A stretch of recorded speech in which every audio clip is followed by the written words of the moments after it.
السلام علیکم ناظرین اینڈ ویلکم بیک۔ ٹیپو ٹرکاں والا، بھولا سنیارا، ہمایوں گجر، ناجی بٹ، شہر لاہور کے ان بڑے بڑے دشمنداروں کا ذکر جن کا نام سن کر بڑے بڑوں کی ٹانگیں کانپ جاتی تھیں۔ ان ٹاپ 10 کی زندگی اور ان کے انجام کے بارے میں کیا ہوا، آج ہم آپ کو اس کی ساری تفصیل بتائیں گے۔ شہر لاہور میں 40 سال سے زیادہ مصروف روایتی حریف ماضی کا قصہ بن گئے۔ استو نمبردار، ماجہ سکھ، کالو شاہپوریا، نوری نت، عارف حویلیاں والا، بھولا سنیارا، گوگی بٹ، تیفی بٹ، ریاض گجر، اسلم ٹانگے والا، بلا ٹرکاں والا، ٹیپو ٹرکاں والا، ارشد امین چودھری، عاطف چودھری، عابد چودھری، بابا حنیفہ، ملا مظفر، کٹھا خاندان، راجپوت خاندان، میاں اخلاق، گڈو، شیخ رحیل لشکر اور ملک زاہد سمیت 35 سے زائد چھوٹے بڑے گروپوں کی لڑائی کے دوران پچھلے 40 سالوں میں 1000 سے زائد افراد کو موت کے گھاٹ اتارا گیا۔ ماجہ سکھ اور شیخ رحیل لشکر کے درمیان شہر کی سب سے بڑی جنگ تھی، جس میں دونوں خاندانوں کے سب سے زیادہ افراد قتل ہوئے۔ دوسرے نمبر پر رشید بھٹی اور ہنجروال کے شاہ گروپ کے درمیان جاری جنگ میں سب سے زیادہ افراد قتل ہوئے۔ کٹھا برادری اور راجپوت برادری کے درمیان گینگ وار میں بھی 75 سے زائد افراد کو ابدی نیند سلا دیا گیا۔ ماضی میں دو بڑے گروپوں استو نمبردار، ملک نثار، کالو شاہپوریا اور عارف حویلیاں والا کے درمیان جاری لڑائی میں 45 سے زائد افراد کو قتل کیا گیا۔ لاہور میں جاری 35 سال سے اس گینگ وار میں چودراہت زمینوں پر قبضے اور مخالف پارٹی کا ساتھ دینے سمیت اور کئی عوامل شامل تھے۔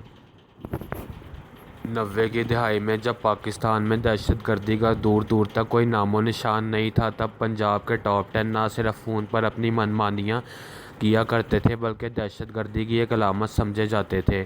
1990 میں بھولا سنیارا، ناجی بٹ، ہمایوں گجر، ثنا گجر، کالی گجر اور نوید لمبی والا سمیت کئی اشتہاری پنجاب بھر میں اپنی من مانیوں میں مصروف تھے، اور چھوٹے بڑے گروپ اپنے مخالفین کو قتل کروانے کے لیے ان ٹاپ 10 کا سہارا لیا کرتے تھے۔ ماجہ سکھ کو شادمار مارکیٹ میں اس کے گن مینوں سمیت قتل کر دیا گیا اور ان قتلوں کا الزام شیخ عسکر گروپ پر لگا۔ ماجہ سکھ اور شیخ رحیل لشکر کے درمیان جاری جنگ میں جب دونوں افراد کے کرتا دھرتا قتل ہو گئے تو دونوں گروپوں کے باقی بچ جانے والے افراد نے اپنی جان کو غنیمت سمجھتے ہوئے صلح کر لی۔ نورہ کشمیری نے دونوں کی دشمنی پروان چڑھانے میں اہم کردار ادا کیا۔ وہ کبھی ایک گروپ تو کبھی دوسرے گروپ سے مل جاتا اور دونوں گروپوں کے درمیان جاری جنگ میں جلتی پر تیل کا کام کرتا۔ شیخ رحیل لشکر گروپ کے دو انتہائی خطرناک اشتہاریوں اچھو اور شیدی کو بعد میں پولیس نے جعلی پولیس مقابلہ میں پار لگایا۔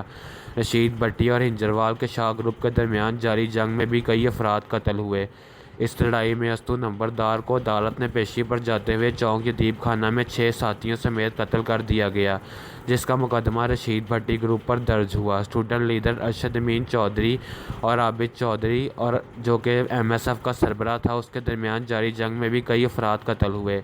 ارشد امین چودھری نے عابد چودھری کو قتل کروانے کے لیے خود کو دھوکے سے جیل بھیجا اور جیل میں ایک قاتل مشتاق عرف مشتاقی ڈوکر کو عابد چودھری کے قتل کی سپاری دی، جس نے کاؤنٹر ٹیررزم کورٹ کے باہر عابد چودھری کو فائرنگ کر کے قتل کر دیا۔ عابد چودھری کے قتل کے بعد اس گروپ کی کمان عاطف چودھری نے سنبھال لی اور وہ جلد ہی خطرے کی ایک بڑی علامت بن گیا۔ اس کو پشاور پولیس نے جبروت کے علاقے سے گرفتار کیا اور عابد باکسر کے ذریعے اس کو پنجاب منتقل کیا۔ بعد میں ساندہ حکیمہ والا پولیس نے عاطف چودھری کو جعلی پولیس مقابلے میں قتل کر دیا۔ تب عاطف چودھری کے جعلی پولیس مقابلے میں مارے جانے کا الزام ارشد امین چودھری پر لگا۔ ارشد امین چودھری کو بھی اقبال ٹاؤن میں ایک گھر سے صلح کرواتے ہوئے نکلتے ہوئے بھولا سنیارا گروپ نے فائرنگ کر کے قتل کر دیا۔ بابا حنیفہ، جو کہ ٹیپو ٹرکاں والا کا دستے راز تھا، جب اس کی ٹیپو ٹرکاں والا سے لڑائی ہوئی تو یہ بھولا سنیارا گینگ سے جا ملا اور اس نے ٹیپو ٹرکاں والا کے والد بلا ٹرکاں والا کو قتل کر دیا، جو کہ اس وقت لاہور کا ایک بڑا نام تھا۔ بعد میں ٹیپو ٹرکاں والا نے بھی اپنے گھر اور اڈے کو قلعے میں تبدیل کیا اور دشمنی نبھانا شروع کی۔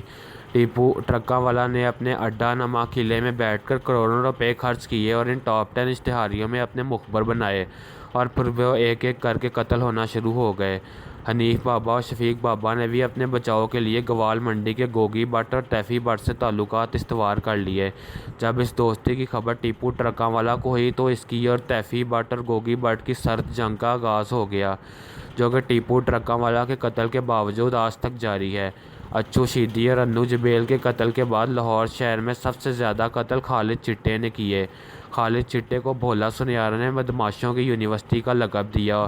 خالد چٹے کو بیوی سمیت اسلام آباد کے گھر میں گولیاں مار کر قتل کر دیا گیا، جبکہ اس کی جوا کی 2 کروڑ کی رقم کا آج تک کچھ پتہ نہیں چل سکا کہ وہ کہاں گئی۔ کریم پارک میں 2 بھائیوں شانی اور مانی نے اپنے مخالف ندیم بک میکر کو اس کے گارڈ کے ساتھ مل کر قتل کروا دیا۔ بعد میں دونوں بھائیوں کو سیشن کورٹ کے باہر قتل کر دیا گیا۔ اس دشمنی میں بھی اب تک 12 افراد سے کام آ چکے ہیں۔ نورا کشمیری اور لکھو ڈیریا کے باول بٹ کے درمیان دشمنی میں بھی 12 افراد کو قتل کیا گیا۔ یہ بھی کہا جاتا ہے کہ کاشف عرف کاشی، عاطف عرف عاطی، نواز، شروع، صابر، راشد بٹ، وکاس اور ان کے دوستوں پر مشتمل اشتہاری گروپوں نے بھی شہر بھر میں قتل و غارت کی اور کئی افراد کو قتل کیا۔ ان پر الزام ہے کہ اس گروپ کے مخالفین نے بھاری رقم دے کر ایم پی اے اقبال کھرگی اور پھر کھرگی ہسپتال کے ڈائریکٹر مشتاق کھرگی کو اس اشتہاری گروپ کے ذریعے قتل کروایا۔ اس گروپ نے باغبان پورہ میں شیوا نامی لڑکی کو قتل کیا اور خلیفہ بوٹا نامی شخص کے ایک بیٹے کو قتل، بیٹی کو زخمی جبکہ 2 افراد کو شدید زخمی کیا۔ اس کے بعد اس گینگ نے باغبان پورہ میں ماسٹر محمد سلیم کو قتل کیا، جبکہ لکھو ڈیریا میں 3 افراد کو فائرنگ کر کے قتل کیا، جبکہ باور بٹ، لکھو ڈیریا اور اس کے ساتھیوں پر متعدد بار فائرنگ کی اور ان کو زخمی کیا۔ یہ تھا لاہور شہر کے بڑے دشمنداروں کا ذکر۔ ان سب کی لائف ہسٹری اور اینڈ دیکھ کر ایک بات تو کہی جا سکتی ہے کہ ایسی زندگی صرف موویز میں ہی اچھی لگتی ہے، جبکہ اب بہت سے لوگ عام زندگی میں اس کام میں آ کر اپنے آپ کو اور اپنے گھر والوں کو مشکل میں ڈال دیتے ہیں اور آخر کہیں نہ کہیں اپنے دشمن کی گولی کا نشانہ بن جاتے ہیں۔ اللہ پاک ہمیں اچھے کام کرنے کی توفیق دے اور برے کاموں سے محفوظ رکھے۔ Please like the video and subscribe my channel.